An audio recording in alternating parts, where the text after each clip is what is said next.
Crónicas Pirexianas. Capítulo 7. Karn se sintió de pie en la proa de un barco muy diferente. Un barco enorme y de oro sumido totalmente en una fiesta al compararlo con lo que quedaba de Tolaria. La isla era solo un hombro oscuro sobre el tumulto del mar. El cielo y el agua centelleaban con la vida y la luz del día, pero esa saliente de tierra en el horizonte estaba tan muerta y pálida como una mancha seca de sangre. El golem se estremeció. Recordó esa horrible noche entre los incendios arrasadores, muros derribados y fisuras de tiempo. Los arañazos que había sufrido esa noche habían sido pulidos. Otras mejoras se habían hecho en los 10 años que pasaron desde la destrucción de Tolaria. El maestro Mazra había reemplazado por completo el mecanismo de los dedos que Joira había reparado. También había rediseñado el cerrojo y el dispositivo de acoplamiento que sostenía la pieza del cráneo de Karn en su lugar, para que otros enemigos no aprendieran el truco con la misma facilidad que Kerrick o el negador de la habitación de Joira. Entre sus mejoras, Mazra había hecho una revisión gradual de los conductos de alimentación dentro de la estructura del golem, por lo que sus reflejos eran un poco más rápidos. Exteriormente, Karn parecía una criatura nueva, pero interiormente se sentía muy viejo. Su corteza intelectual y afectiva, la matriz oscura de poder se mantuvo, y con ella los tristes recuerdos de sus primeros amigos. Pensaba a menudo en Teferi, el mago joven e inteligente. Pensaba incluso mucho más en Joira, la mejor artífice de Mazra, la más brillante y la única amiga verdadera de Karn. Cada día que amaneció, después de aquella noche sin esperanza, el golem se acordaba de su amiga y guardaba luto por ella. ¿En qué estás pensando?, dijo una voz amable en el hombro del hombre de plata. Era Barren. Él entornó los ojos frente al mar brillante y el cielo. Hebras de plata brillaron en su cabello. Sus ojos reflejaban el promontorio oscuro de la lejana Tolaria. Has estado parado aquí toda la mañana. Karn se volvió para enfrentar a la isla que se acercaba. Estuve pensando en los amigos perdidos. Es un difícil retorno para todos nosotros, pero uno largamente retrasado. Es un lugar de fantasmas. Podía sentir los intensos ojos de Barren centrados en el costado de su cara, pero no lo miró. Tú nunca dejas de sorprenderme, Karn. Una máquina que ve fantasmas por todas partes. ¿No recuerdas a los estudiantes perdidos? ¿A los amigos perdidos? Oh, sí, los recuerdo. Y me entristecerá estar de vuelta en el lugar en el que perecieron. Pero ya he guardado luto por ellos. Han pasado 10 años. Hay flores nuevas creciendo entre tus fantasmas. Todavía me duele la pérdida de mis amigos. Está tan fresca como el primer día. Tal vez tenga algo que ver con la carne. Hacer duelo es una forma de curación. Tú no puedes curar. Tú no podrás guardar un verdadero duelo, así que ese dolor será eterno. Tendremos que idear algún otro medio para evitar que te duela para siempre. Por último, Karn se giró hacia el hombre. Más allá de Barren, vio al barco de oro, tripulado por un contingente nuevo de estudiantes y académicos. Barandillas pintadas de dorado brillaban en el reluciente mar, y las blancas velas se alzaban con entusiasmo hacia la isla. En la proa estaba Mazra mismo, a la vez antiguo y joven. El nombre del barco describía su característica a la perfección: Nueva Tolaria. Durante los últimos 8 años había sido un laboratorio y un salón de estudio, también el dormitorio de todos ellos, el buque de todas las actividades de Mazra. Era la genialidad de los seres humanos desechar lo viejo y abrazar lo nuevo, pero la carne era maleable, pero la plata no lo era. ¿Cómo puedo olvidar este dolor y seguir siendo yo? Joira se detuvo en el borde de su mundo. Detrás de ella estaba Tolaria, devastada por la explosión de la máquina del tiempo del maestro Mazra. Ante ella se extendía el mar sin límites. Ella estaba atascada entre ambos. Su sitio secreto de citas se había convertido en su hogar. Era un lugar pequeño pero limpio y seco, equipado con muebles, libros e implementos recogidos de la academia. La mayor parte de la vieja escuela estaba en ruinas. Los muros que quedaban se inclinaban peligrosamente. Los muros que habían caído eran las lápidas de los muertos, y muchos de los vivos habían quedado enterrados bajo ellos también.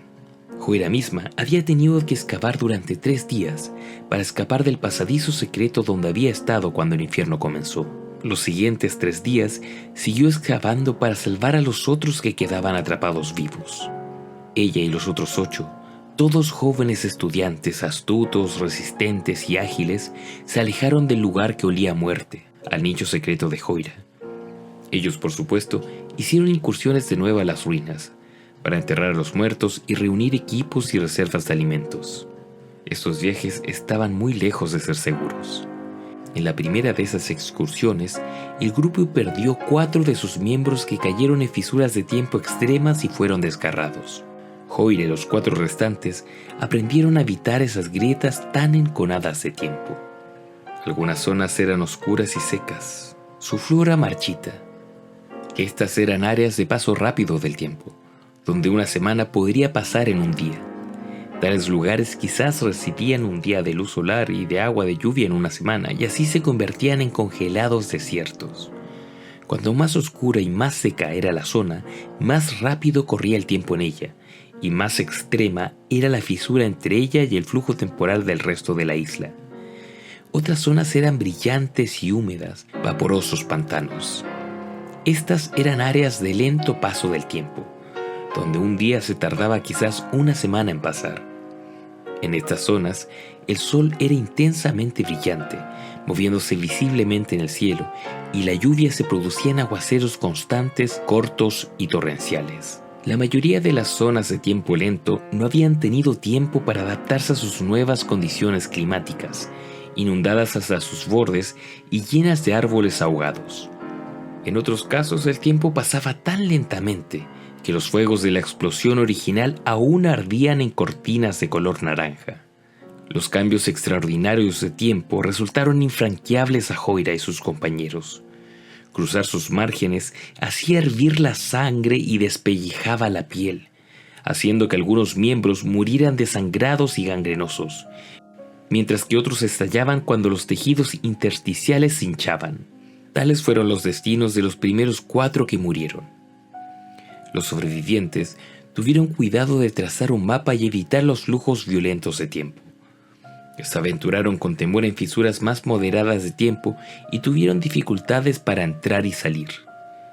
Los cambios en la inercia causados por caminar en las áreas más lentas de tiempo se sentía como vadear hacia adelante en un cemento cada vez más endurecido.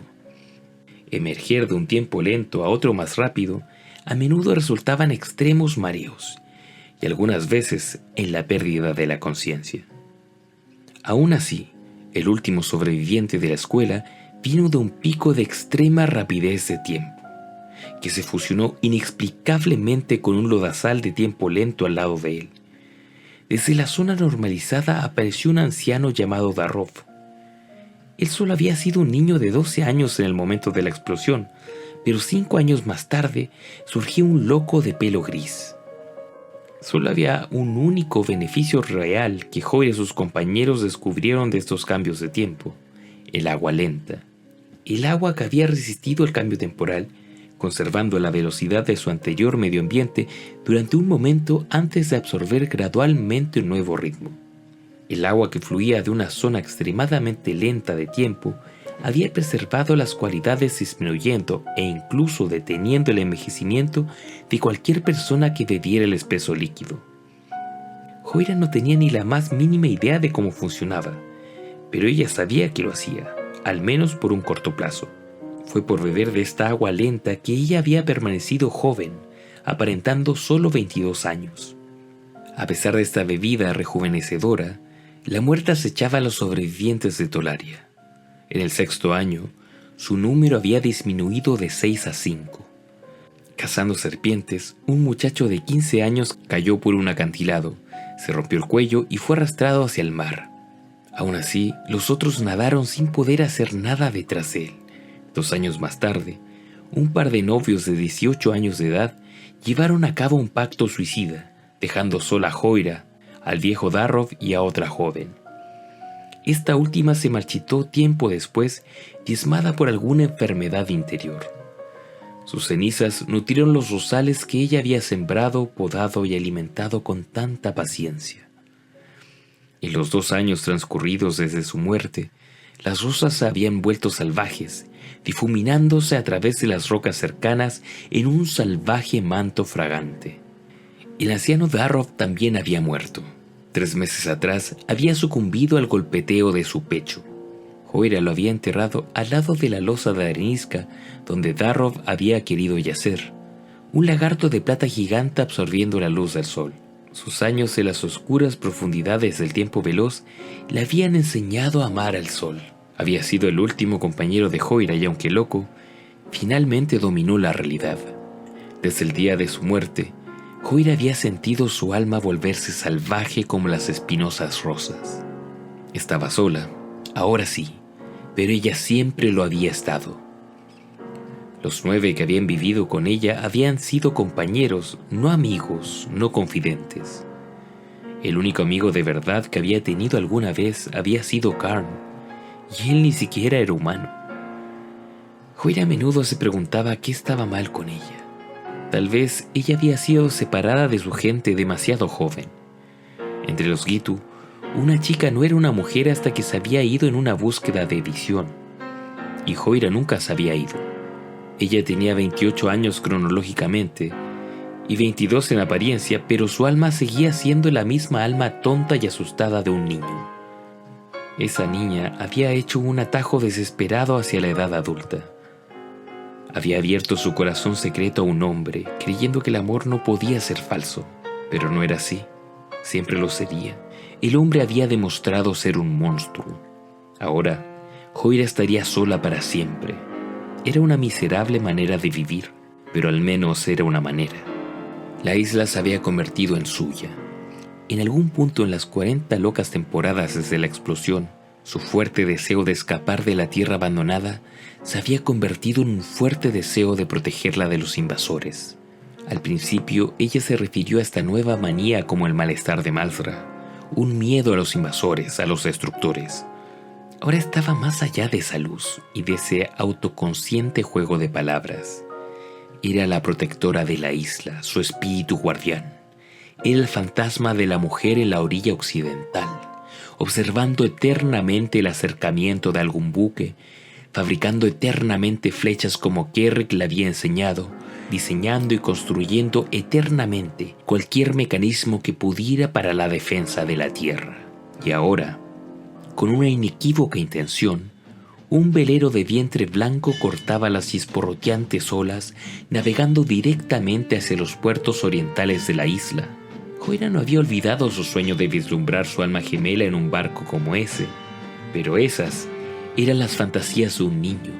El amor podía engañar, debía engañar, y siempre engañaría. Joira vio un momento más el barco antes de retirarse dentro del nicho, en busca de su arco y carcaj de flechas, saliendo a interceptar al grupo de amerizaje. Con la totalidad de la isla, entre ella y los muelles, y por encima de 100 fisuras de tiempo recorriendo el centro, Joira no llegaría antes que ellos a la orilla. No importaba. Las defensas naturales de la isla eran lo suficientemente formidables. Farren inhaló el aroma salobre de la bahía oriental, recordando el olor de la hierba cerrada y las palmeras.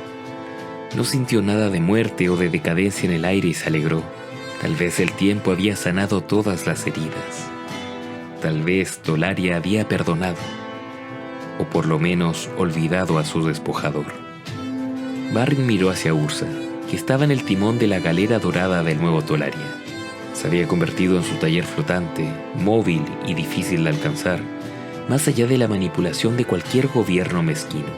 Desde el momento en que el remodelado y renombrado buque se había deslizado fuera del dique seco, Ursa había sido su incuestionable maestro. El capitán Malzra le llamaban los estudiantes, y este demostró ser un hábil piloto. En algún lugar de esos 3 milenios y medio, el hombre había aprendido a navegar. Mejor aún, la destreza de Ursa para la enseñanza náutica igualaba su talento para la enseñanza del artificio. No era que instruyera, sino más bien que demostraba e inspiraba. Los jóvenes investigadores solo necesitaban observar al maestro izar los aparejos principales para que todos quisieran hacerlo tan bien y tan rápido como él. Por supuesto, ser un inmortal funcional con un cuerpo de pura energía podía hacer que incluso el más antiguo caminante de planos fuera una maravilla en pruebas de fuerza, agilidad y velocidad. Cuando el nuevo Tolaria rodeó la escollera de piedra en la boca de la bahía, Ursa se encargó del timón y su joven tripulación trabajó en sus puestos de trabajo con una tranquila facilidad que les permitió observar durante mucho tiempo la tierra que tenían por delante. Barrin también estudió su antiguo hogar. Los muelles orientales se mantenían en gran parte intactos, aunque los pilotes estaban desecados por la negligencia y malezas espinosas surgían en los tablones podridos. 2 naves de la antigua Tolaria yacían medio sumergidas al costado del muelle, sus porciones superiores arañadas con marcas de quemaduras y sus partes más bajas cubiertas de percebes que parecían hechos de piedra en lugar de madera saturada de agua. Cuando las olas se mecían larga e inconclusamente a través de ellos, les sacudían indolentemente en las cuencas que habían excavado por sí mismos. En el extremo opuesto de la bahía había un pantano siniestro de aguas oscuras. Su superficie se batía como si estuviera hirviendo. Una grieta en el tiempo, se dio cuenta Barry. Ursa había descrito tal fenómeno después de regresar de uno de sus paseos planares de exploración. Había hablado en profundidad acerca de la física de las fisuras, pero no había podido responder a ninguna de las preguntas más importantes, tales como: ¿qué le ocurría a la carne mortal que se aventurara o saliera de una de ellas? La única respuesta de Ursa a tales consultas era: lo sabremos cuando la carne mortal encuentre una. Barren se aseguró de que los estudiantes aprendieran a reconocer las anomalías temporales y les advirtió de los peligros que podrían rodearles. Incluso había ideado modelos ilusorios y simulaciones mágicas para preparar a los exploradores, pero todo lo que podía ofrecer era una suposición. Los experimentos con carne mortal aún estaban por venir. Ursa se mantuvo alejado de la grieta en el tiempo y otros peligros en la bahía y trajo al nuevo Tolaria sin problemas a la profunda ensenada. Gritó órdenes y una a una las últimas velas fueron atadas.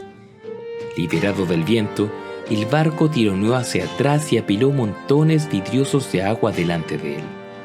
Redujo su marcha hasta casi detenerse por completo.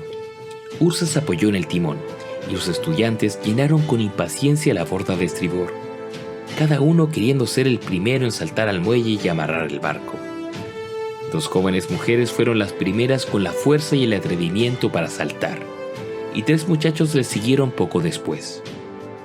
Sus risueños compañeros les lanzaron largas bobinas de cuerdas de amarre, que ellos rápidamente engancharon a los pilotes.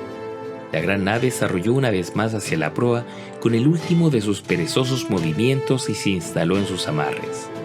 Más estudiantes saltaron al muelle y recibieron la pasarela que se bajaba hacia ellos. No bien esta retumbó en su lugar, los 5 abanderados y sus 5 grupos de exploración bajaron en tropel en forma ordenada en el muelle. Los abanderados eran los estudiantes más antiguos, cuya edad promediaba los 20, escogidos de la escuela en Tolaria, y sus grupos estaban formados por jóvenes a finales de su adolescencia que se habían ofrecido a sabiendas de los peligros que se enfrentarían. Estos grupos desembarcaron con los pasos fáciles de los conquistadores. Las túnicas blancas de la ex academia habían sido reemplazadas por ásperos mantos de lona y capas, con polainas de cuero ajustadas hasta la rodilla y zapatos de hierro filoso. En segundos los exploradores llenaron el muelle y se reunieron en grupos, recibiendo órdenes. Luego partieron hacia el norte, el sur, el oeste y los ángulos en el medio. Barrin lo vio todo, el miedo anudando los músculos de su cuello. Si se trataba de la isla de Ursa y se sentía tan seguro en ella, ¿por qué enviaba niños a explorarla? El toque de la mano de Ursa en su espalda hizo redoblar sus nudos. Estamos de nuevo en casa, Barrin. Estamos a las puertas, llamando. Aún no estamos dentro. Después de todas tus palabras acerca de estar a la altura de mis fallas, retornando para corregir los errores que he hecho, ¿cómo sigues criticándome hoy en día? Son solo niños, Ursa. Casi son adultos. Ellos han sido entrenados a fondo, ellos saben qué esperar.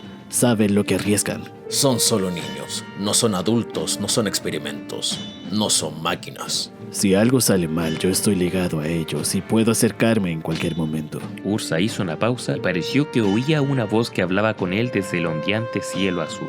De hecho, la primera partida de exploradores nos está convocando. Han descubierto una grieta en el tiempo. Alargó la mano y agarró a Barrin diciendo simplemente: Vamos. Barrin sintió el mundo plegándose en torno a él y a Ursa. Habían caminado por los planos. Después de las complicaciones que habían planteado el truco de Ursa de convertir a los mortales en piedra para caminar por los planos, 4 de ellos se habían resquebrajado en el camino y sangraron intensamente cuando regresaron a la carne. Él había ideado mejores hechizos para mantener viva la carne mortal a través de un caminar por los planos. El encantamiento, actualmente en vigor, reducía a Barrin de una construcción en 3 dimensiones a una de 2 dimensiones. En esta forma compactada estaba protegido contra las pruebas del vacío repentino, el calor volcánico y el frío absoluto que se sentía al caminar por los planos. Los pulmones de Barrin no podían explotar debido a que no eran más que óvalos planos de papel. Ursa colgaba allí junto a él, unido y tirando de él hasta que el mundo se abrió de nuevo. Cuando éste abrió sus puertas, los 2 estudiosos de repente estaban de pie en un promontorio de arena. Ante ellos, la tierra se hundía en una cuneta llena de hierbas. Allí había 3 estudiantes de pie, mirando con asombro hacia un barranco afilado. El aire en la quebrada parecía oscuro y turgente. Manchas diminutas de polvo capturaban y dispersaban los rayos del sol. Más allá del profundo surco se encontraba un antiguo bosque, pero dentro de él, el suelo solo tenía unas plantas pequeñas achaparradas con tiernas flores de color púrpura. Pequeñas rocas blancas alineaban la base del valle. En el borde de la quebrada estaba agachado el guía del equipo, una fornida mujer rubia. Junto a ella se cernía un hombre joven con cabello largo y negro. Ellos hablaban entre sí en voz baja y gesticulaban hacia la hendidura, que emitía un sonido como si respirara un gigante. Vamos a ver lo que han encontrado, sugirió Ursa. Soltó la mano de Barrin y empezó a bajar por la ladera. Con cada paso, nubes de polvo se levantaron de sus pies, lo que le hacía parecer caminar a centímetros por encima del suelo. Así es como él lo prefiere, reflexionó Barrin para sí mismo mientras lo seguía. Los 2 estudiosos dejaron atrás el grupo de estudiantes susurrando, que sorprendidos de nuevo, perdieron el hilo de la conversación y se retiraron en un silencio vigilante. Ursa y Barrin continuaron su caminata hasta que alcanzaron al guía en cuclillas y su compañero. ¿Me has llamado?, dijo Ursa a modo de introducción. La alférez se levantó y se cuadró. Sí, capitán. ¿Qué has encontrado, alférez Treva? Una grieta del tiempo, capitán, tal y como el maestro Barrin había indicado en sus informes. Los ojos de Debra se engancharon un poco más de lo normal y miró hacia el espacio. Una grieta de tiempo rápido sugeriría, a juzgar por la aparente oscuridad y la falta de agua. Hemos llevado a cabo algunos experimentos. Puedo repetirlos. ¿Procedo? Ella se acercó al joven a su lado, haciendo un gesto por algo, y recibió una larga rama con hojas que habían obtenido de un bosque cercano. A pesar de su comportamiento formal, el afecto entre el alférez y el alumno era evidente en la lenta manera que fue traspasada la rama de mano en mano. La alférez Debra volvió su atención al capitán. Mira el follaje en el final de esta rama. Ella levantó la rama y la hizo girar lentamente en el aire por encima de la barranca. Algo invisible pareció apoderarse del extremo colgando, haciéndolo fluctuar y balancearse. Y el alférez clavó los pies y apretó su agarre para evitar que fuera arrancado de la mano. Las hojas se tornaron rápidamente amorronadas y se rizaron en medias lunas secas. Un momento después, se hundieron desde la rama al suelo del barranco, donde se mecieron antes de convertirse en polvo. Mientras tanto, la rama sin hojas se retorció. Su corteza se desprendió, su madera se agrietó y se tornó de color gris, y toda la rama llegó a asemejarse a la garra canosa de una bruja del bosque.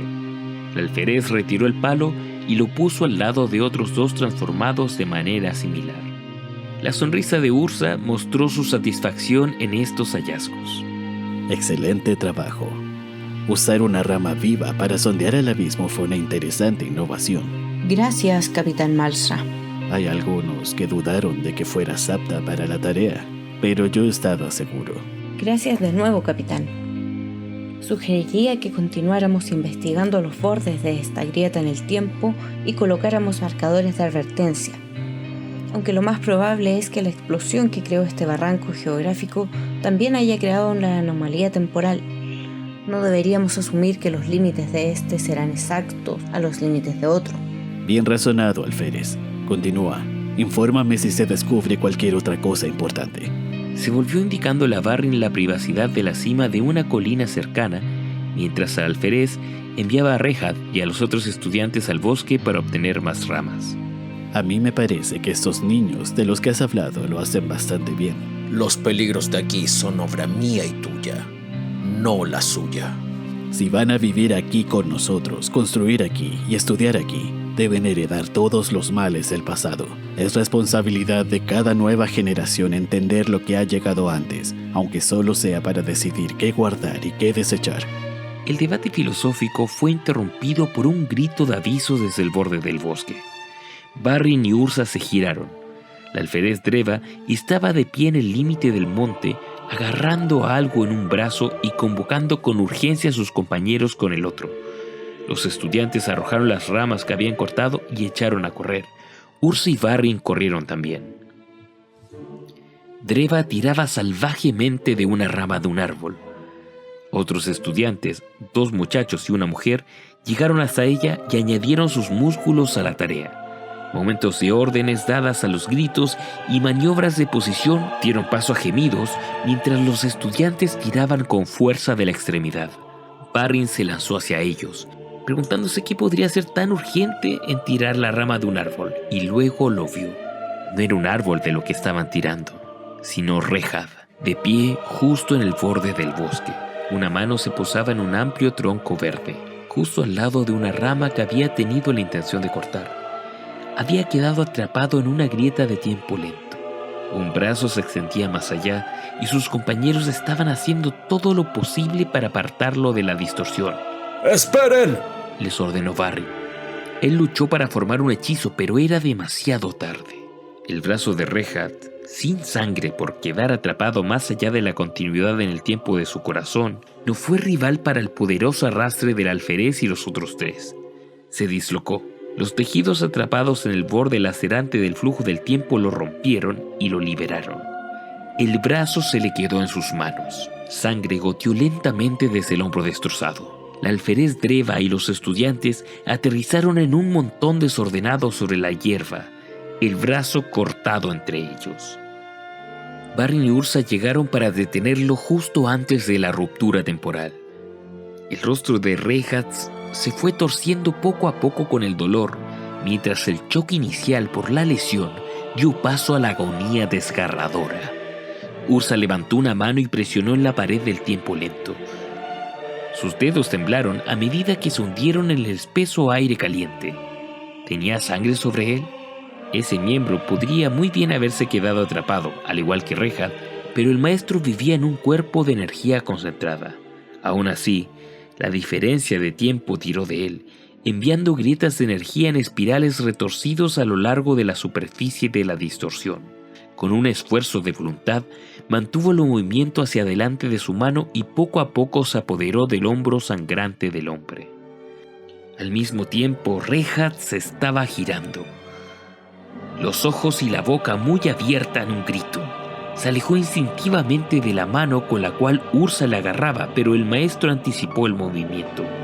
Capturó la espantosa articulación y la sujetó con fuerza, restañando el mortal flujo de la sangre, y luego con una sombría deliberación tiró poco a poco al joven hacia él.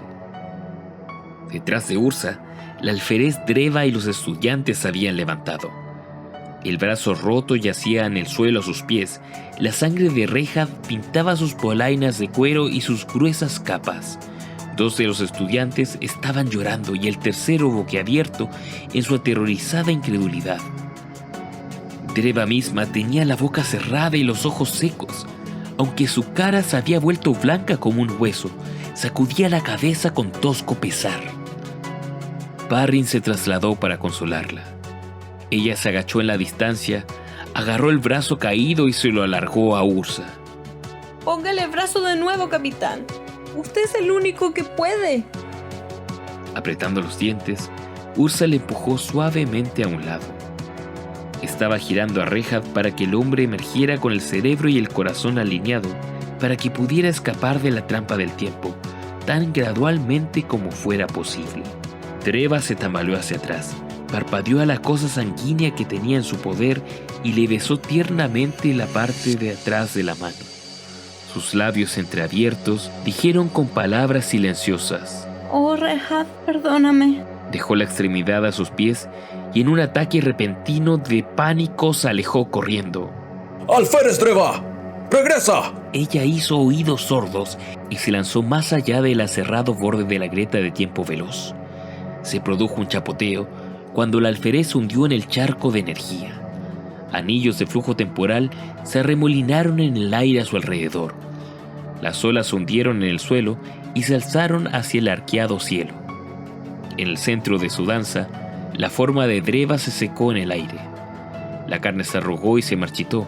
Los músculos atrofiados se soltaron y mostraron los huesos que había debajo.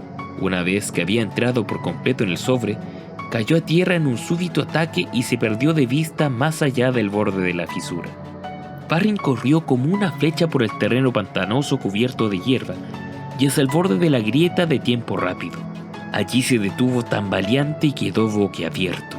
Ella ya estaba muerta, su piel seca y desinflada cubierta de alimañas. Parrin se apartó asqueado. Cuando por fin pudo dominar su estómago, ya no quedaba nada del alférez Dreva, más que restos de tela, cuero y un esqueleto blanqueado. Esa noche se quedaron a bordo del Nueva Tolaria. Ursa había planeado un banquete para celebrar la recuperación de la isla. Lonjas de guiso de carne de cerdo echaban vapor junto a grandes rodajas de panes ovalados y montones de naranjas frescas. El estado de ánimo era cualquier cosa menos festiva. El día había sido un rotundo fracaso. Rehad estaba por debajo de las cubiertas, tendado y acostado en un sueño narcotizado. Unir su brazo estaba más allá de la habilidad de los mejores sanadores de la tripulación e incluso más allá del poder de Ursa, caminante de planos.